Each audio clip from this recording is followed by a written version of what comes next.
오늘 여러분과 함께 나누게 될 말씀의 제목은 청함보다 적은 택함이라는 말씀의 제목입니다.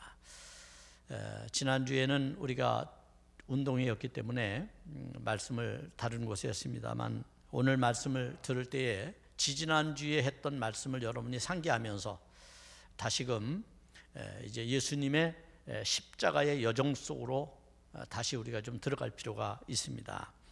오늘 그래서 이 본문 마태복음 22장이 주는 말씀도 지난번 예수님께서 예루살렘에 도착하셔서 예루살렘 성전을 정화하셨어요. 개혁하셨어요. 바르게 하셨죠. 그리고 난 다음 그것에 대하여 못마땅하게 생각한 대제사장과 장로들이 예수님의 사역에 대하여 이의를 제기합니다. 무슨 권위로 이런 일을 했는가라고 묻게 되죠. 그 권위에 대해서 예수님이 그들에게 질문을 던지고 그들은 그 질문에 답할 수가 없었고 답할 수 없는 그들에 대하여 예수님은 나도 말하지 않겠다 이야기하고 난 이후에 많은 비유들을 말씀하십니다. 그 비유 가운데 하나가 또 오늘의 말씀입니다. 그러니까 오늘 본문도 그냥 뚝 떨어져서 나온 말씀이 아니라 그런 과정 속에서 되어진 비유라는 것을 여러분들이 기억해야 합니다. 따라서 오늘 말씀도 굉장히 재미있습니다.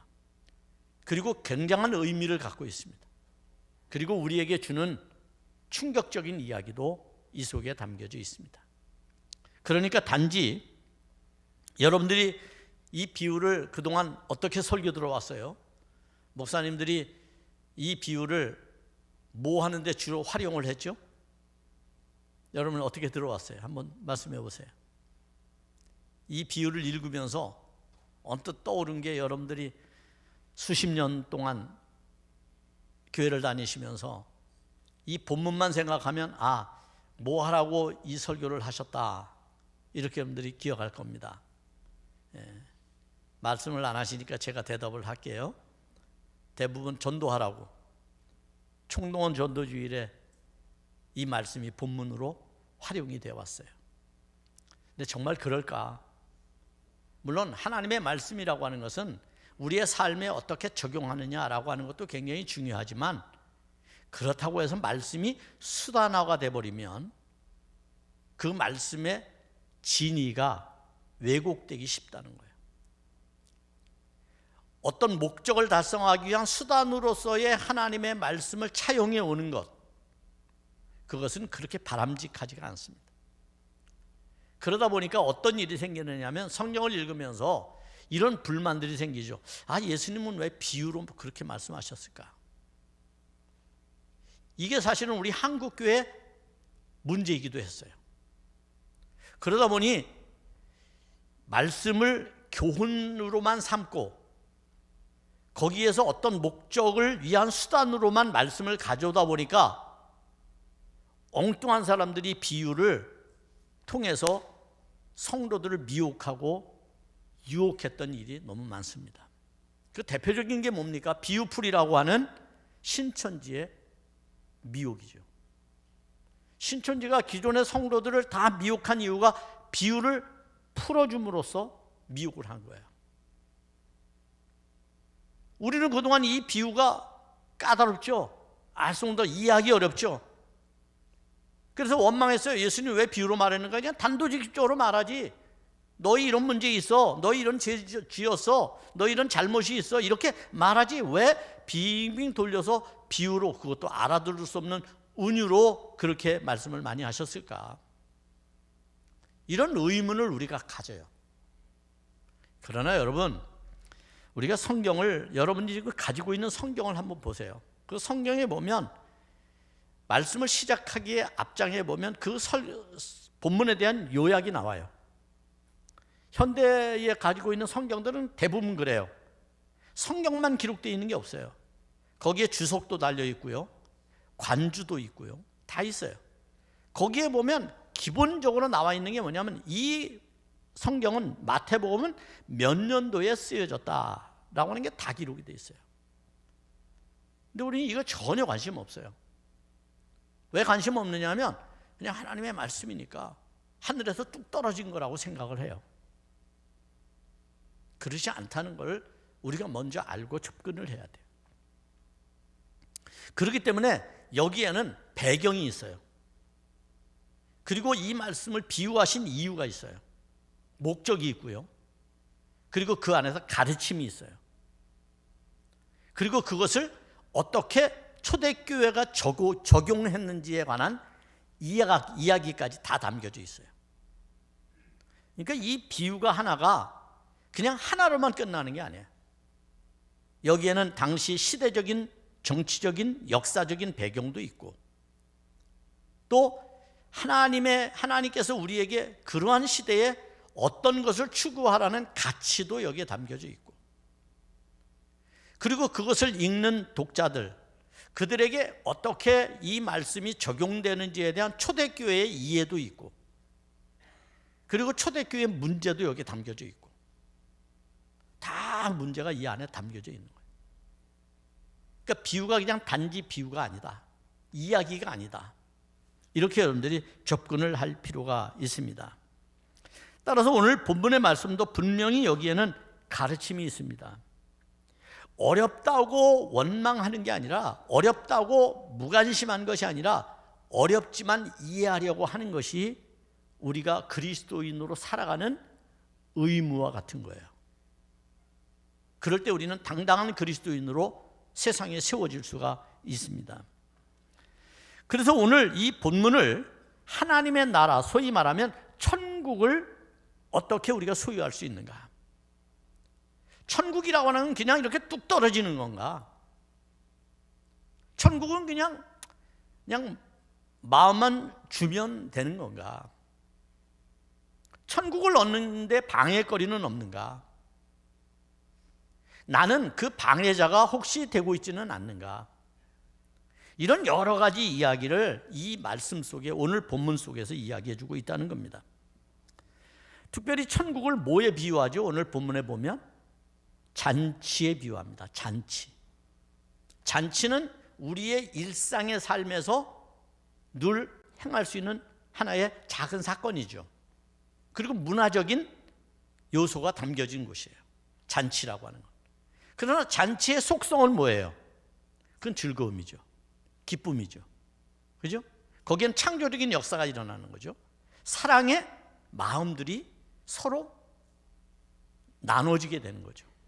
그게 잔치의 속성이란 말이에요. 그럼 천국을 왜 잔치에 비유했을까? 이 세상에 인간들이 하는 모든 문화의 요소들을 보니까 가장 천국을 닮은 게 뭐냐? 그게 잔치와 같다. 그래서 잔치라고 비유한 것입니다. 그런데 문제는 뭐냐면 이 비유가, 그러면 예수님이 단지 아무런 조건도 없고 이유도 없었는데 단지 제자들에게 따르는 사람들에게 천국을 얘기해 주고자 비유했느냐? 아니라고 그랬잖아요. 앞에 무슨 조건이 있었잖아요. 배경이 있는 거죠. 그 배경은 뭐였어요? 예수님께서 성전을 둘러엎었어요.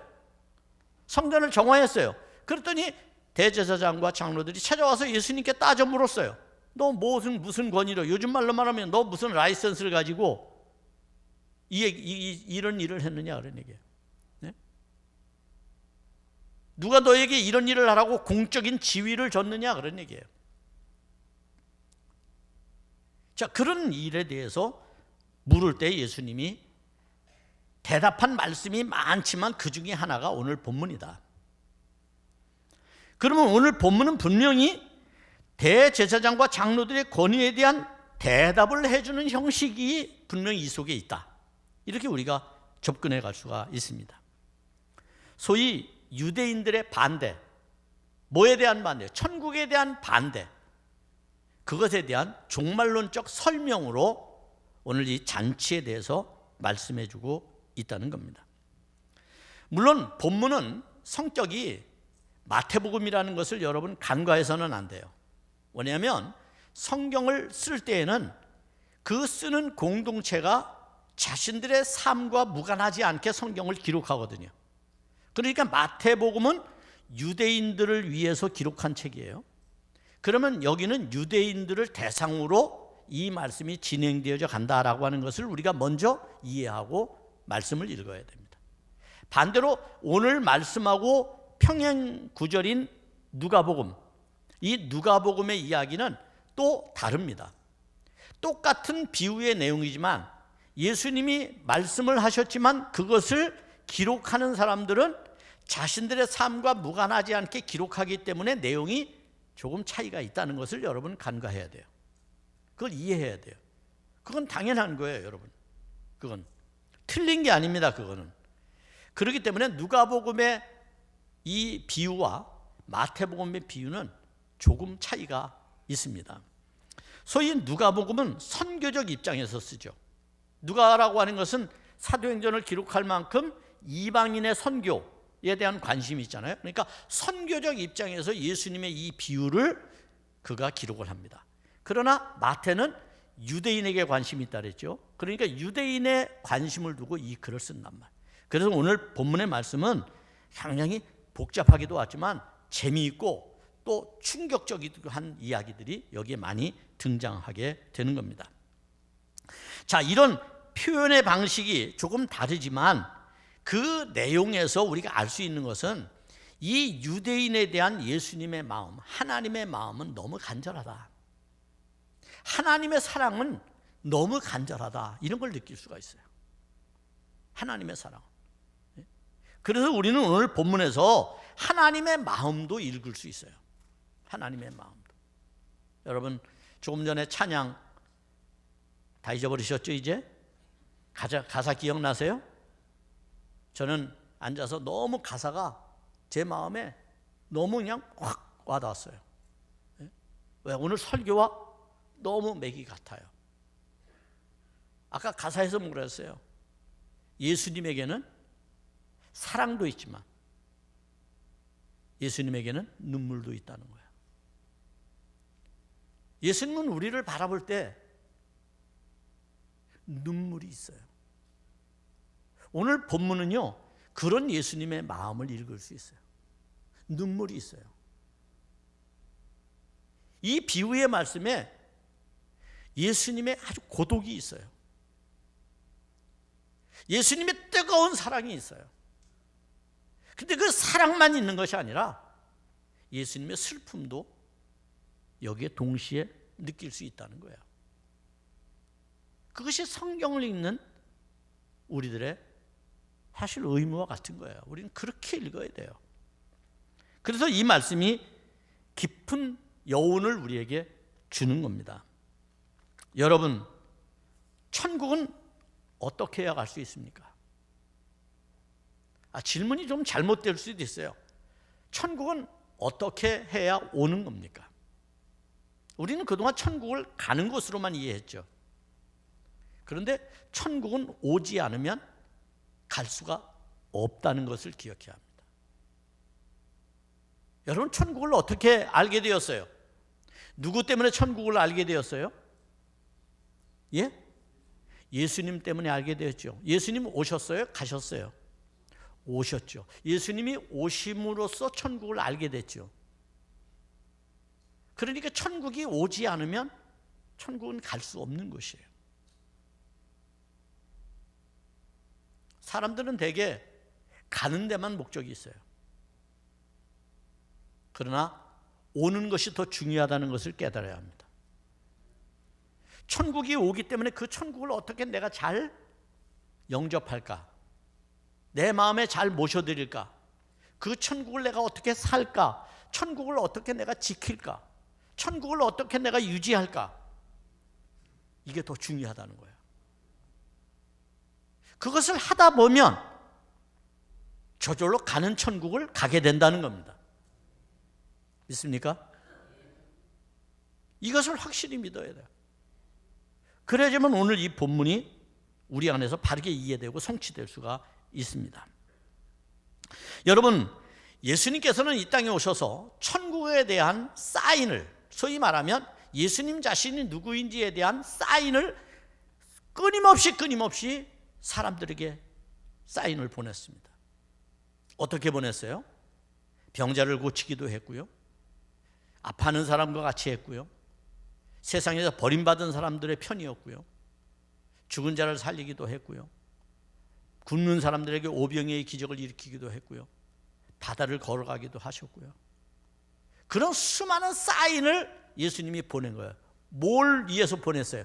내가 너희들이 믿는, 소위 유대인들이 믿는 게 뭐였어요? 구약이잖아요. 율법이잖아요.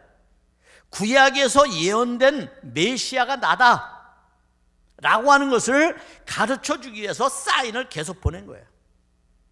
네? 사인을, 여러분.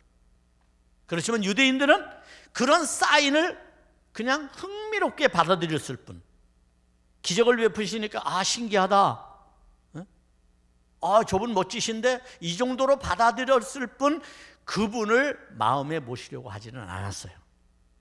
받아들이지 않았어요. 반대했어요. 배척했어요. 그게 유대인들이 하는 일이었습니다. 결국 하나님의 계획과 섭리를 그들은 이해하지 못했던 겁니다. 하나님의 계획이 뭐고 하나님의 섭리가 뭔지에 대해서는 관심이 없었어요. 오늘 만약 우리 그리스도인들이 이런 마음이라면 우리도 똑같이 유대인들, 오늘 말씀은 우리들을 향해서 하는 말씀이라고도 볼 수 있어요. 무서운 겁니다. 그래서 오늘 말씀은 어쩌면 잘 이해를 해야 될 필요가 있는 거죠. 따라서 그들은 예수님을 배척하는 일에만 몰두했어요. 이를 안타깝게 여기는 마음이 이 비유에 잘 표현되고 있는 겁니다. 이처럼 귀한 것을 알지 못할 때 우리는 삶에서 수많은 시행착오와 손해와 그리고 억울함을, 많은 실패를 우리가 얻게 됨을, 많은 교훈들, 역사들을 통해서 우리가 알 수가 있습니다. 예수님은 천국에 대한 설명을 시작하십니다. 어떤 임금이 자기 아들을 위하여 혼인잔치를 베풀고 종들을 보내서 청한 사람들을 혼인잔치에 오라고 하였다고 했어요. 예수님은 이 본문에 대한 비유를 이렇게 이야기하는 거예요. 그냥 누가복음에서는 어떤 사람이라고 말해요. 그런데 마태복음에서는 임금이라고 말해요. 어떤 사람보다는 임금이 더 높은 지위이고 절대적 권한을 가지고 있죠. 그죠? 정치적으로 보면 그런 상황이에요. 그러면 임금이 잔치를 벌이고, 더군다나 그냥 잔치도 아니고 후계자인 아들의 잔치예요. 그러면 임금이 초대하는 사람들은 어떤 사람들일까요? 주안 팔동에 사는 사람들일까요? 아니면 심께나 쓰고, 예? 자기를 잘 이렇게 도와주고 박수를 늘 보내고 지지해주고, 예? 그런 사람일까요? 소위 말하면, 사회적으로 말하면 기득권에 있는 사람들일까요? 아니면 민초들일까요? 자, 누구를 초대할까요? 임금이. 예, 마치 여러분의 이런 그 침묵은 이런 것 같아요. 내가 뭐 임금이 돼봤어야지 알지. 그러나 우리 생각할 수 있잖아요. 임금은 노는 물이 다르잖아요. 예? 그러니까 임금이 초대한 사람은 어떤 사람들이에요? 기득권을 가진 사람들이에요. 그 사회의 지도층이에요. 가진 자들이에요. 그들을 초청한 거예요. 성경의 일반적인 이야기가. 그래서 그들을 초청했어요. 그런데 임금이라고 하는 건 절대 권력을 가진 거예요. 그런데 어떤 일이 벌어졌을까요? 그 초대에 거부를 합니다. 저항을 합니다. 이런 일이 생겼어요. 이게 세상에서 이루어질 수 있는 일일까요? 이루어지지 않죠. 그래서 오늘 본문에는 끔찍한 이야기가 나오는 거예요. 끔찍한 이야기. 어떤 이야기? 임금이 화가 났어요. 그럼 어떻게 할까요? 군대를 보내겠죠. 그래서 불태워서 죽였습니다. 그 오늘 본문에 나오는 이야기예요. 근데 여러분 생각해 보세요. 아니, 누가 잔치를 열으라 그랬어? 누가 초대해 달라 그랬어? 자기가 해놓고, 자기 권력을 가지고 열어놓고 초대했는데 안 왔다고 군대를 보내서 싹 불태워 죽이면 이 도대체 이야기가 이게 무슨 이야기로 성립이 되느냐 말이에요. 이 이야기 안에는요, 오늘 비유 안에는요, 여러분이 이해할 수 있는데 이해할 수 없는 게 많아요. 이해할 수 없는 게. 그럼에도 불구하고 임금은 그렇게 해요. 그러면 여기까지의 대목은 뭘 말하는 걸까요? 이것은 이스라엘의 현재 유대인들의 상황을 말하는 거예요. 앞에서 제가 앞에 서론에서 그런 얘기를 했죠. 이것은 언제 쓰여진 책인가? 예수님께서 이 비유를 말씀하실 때에 어떤 일이 이스라엘 안에 이루어졌길래 예수님의 말씀을 지금 마태는 자신들의 상황과 비교해서 이 말씀을 여기에 기록하고 있는 것일까? 당시 AD 66년에서 70년 사이에는요, 로마가 이스라엘을 완전히 무너뜨리는, 예루살렘이 완전히 멸망하는 그런 대사건이 일어납니다. 이건 충격적인 겁니다. 당시 하나님을 믿던 예루살렘의 유대인들은 종말이 오는 것처럼 느꼈습니다. 말세가 된 것처럼 느꼈습니다. 그래서 예수님의 그 말씀을 그 시대의 그 상황과 오버랩해서 그것이 종말이라고 여겼던 거예요. 초대교회 역시 마찬가지입니다. 그런 일이 벌어진 거예요. 그러니까 유대인들에게 쓴 이 마태복음은 예수님의 비유를 지금 유대인들이 당하는 고통, 그 고통이 무엇 때문이냐? 바로 예수님을 배척하고 반대했기 때문이다. 이렇게 말하는 겁니다. 예수님을 영접하지 아니하고 하나님의 아들을 영접하지 아니하고 그를 배척한 그 결과가 지금 군대가 와서 자신들을 불태워서 죽이는 그러한 상황으로 비유를 하고 있는 거예요, 말씀이. 자, 그런 과정 속에서 그러면 이것은 그것으로만 끝나는 걸까? 그렇게 경고하고 종말에 이런 일들이 일어날 것을 정말 론적으로만 이해하는 것일까? 그렇지 않습니다. 제가 앞에서 말했던 것처럼 이것은 예수님의 눈물이에요. 어쩌면 예수님의 눈물이에요. 유대인을 향한 아픔이에요. 고독이에요. 그럼에도 불구하고 예수님의 사랑은 그것을 뛰어넘습니다. 그것을 넘어섭니다. 그것이 이제 오늘 계속해서 나오는 이 혼례의 하나의 기이한 현상이라고 얘기할 수 있어요. 어떤 기이한 현상들이 나타나게 될까요? 자, 그들의 거부는 이렇게 나타납니다. 도무지 이루어질 수 없는 거예요. 왕자고 차기의 주자 아닙니까? 왕이 될 사람 아닙니까? 그런데 그걸 거부한다는 것은 이게 있을 수 없는 얘기죠. 5절에 보면 그들의 거부는 이렇게 나타납니다. 자기 밭으로 가고 한 사람은 자기 사업하러 가고 6절에 보면 나머지는 어떻게 합니까? 자기들 초청하러 온 왕의 종들을 죽입니다. 모욕합니다. 이건 누구를 비유해서 말하는 걸까요? 유대인들이 선지자들을 죽이고 핍박한 것을 말하는 거예요. 예수 그리스도에 대해서, 복음에 대해서 이야기하는 소위 사도들에 대한 박해, 제자들에 대한 박해, 그런 것들을 운유적으로 표현한다고 얘기할 수가 있을 겁니다. 여러분이 지금 시간이 없기 때문에 제가 볼 수는 없습니다만 집에 가셔서 사도행 신명기 20장 5절에서 7절을 보면 오늘 거절한 사람들을 변호할 수 있어요. 변호. 거절한 사람들이 왜 거절을 했는지에 대한 변호가 나와요. 그걸 한번 여러분들이 시간이 짧기 때문에 말할 수는 없습니다. 한번 집에 가서 찾아보시기를 바랍니다. 여러분, 이처럼 평범한 혼인잔치가 감춰진 이해관계 때문에 극단적이고 폭력적인 상황으로 번져간 겁니다. 극단적이고 폭력적인 상황으로. 이거 이해할 수가 없죠, 우리 입장에서는. 잔치 안 왔다고, 예? 여러분 누구의 잔치에 안 갔다고 그 사람이 여러분의 집을 와서 불태우지는 않잖아요. 그런 상황들을 우리가 일반화시켜서 보는 것은 아니라 대상이 분명히 있다는 거예요. 대상.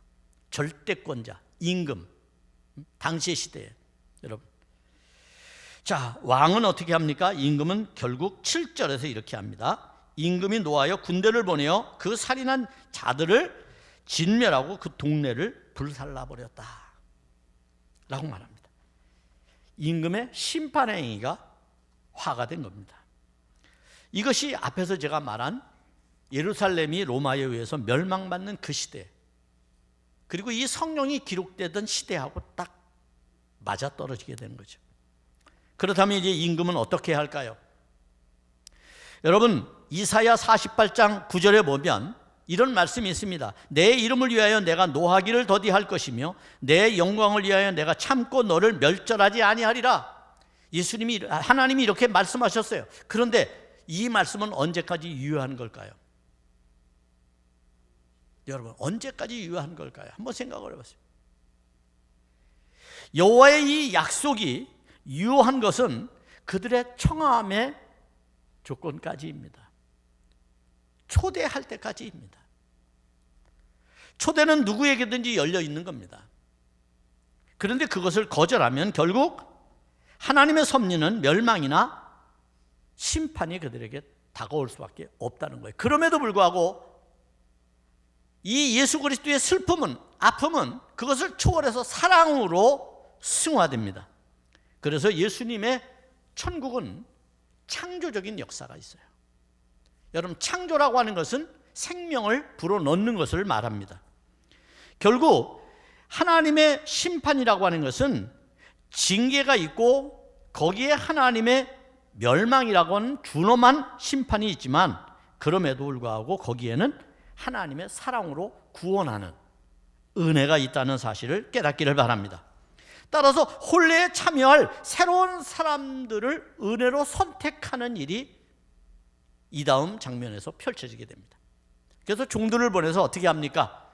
네거리에 가서 사람들을, 모든 사람을 데려오라고 말합니다. 8절 9절 보겠습니다. 혼인잔치는 준비되었으나 청한 사람들은 합당하지 아니하니 네거리에 가서, 길에 가서, 네거리 길에 가서 만나는 대로 혼인잔치에 청하여 오라라고 임금이 종들에게 명령하죠. 네거리는 뭘 말하는 걸까요? 동서남북 사방을 말하는 겁니다. 동서남북 사방. 그곳에 가서 사람들을 데려오라고 말합니다. 종들이 데려올 사람들은 어떤 사람들입니까? 10절에 보면 종들이 길에 나가 악한 자나 선한 자나 만나는 대로 모두 데려오니 혼인잔치에 손님이 가득 찼다고 했습니다.